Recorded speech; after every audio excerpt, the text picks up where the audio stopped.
એકમ, દશક, તેનાથી બનતી સંખ્યા, સ્થાન કિંમતની સમજ મેળવીશું. બરાબર છે? જો મેડમ પત્ર નાખે છે, તમે જોજો. હા, પછી એકમમાં કેટલા પડ્યા, દશકમાં કેટલા પડ્યા. પહેલા મને જુઓ, દશકમાં કેટલા પડ્યા? કેટલા પડ્યા? 4. અને એકમમાં કેટલા પડ્યા? 4. બરાબર. તો 7 દશક એટલે કેટલા થાય?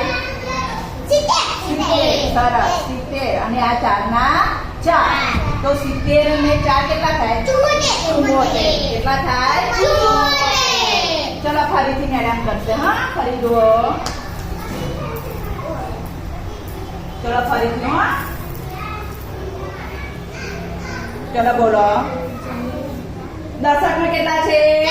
4. અને એકમમાં 6. કેટલા છે? 6. તો 4 દશક એટલે કેટલા થયા? 40.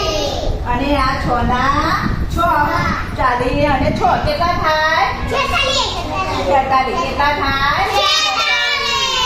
સરસ. સમજણ પડી બધાને?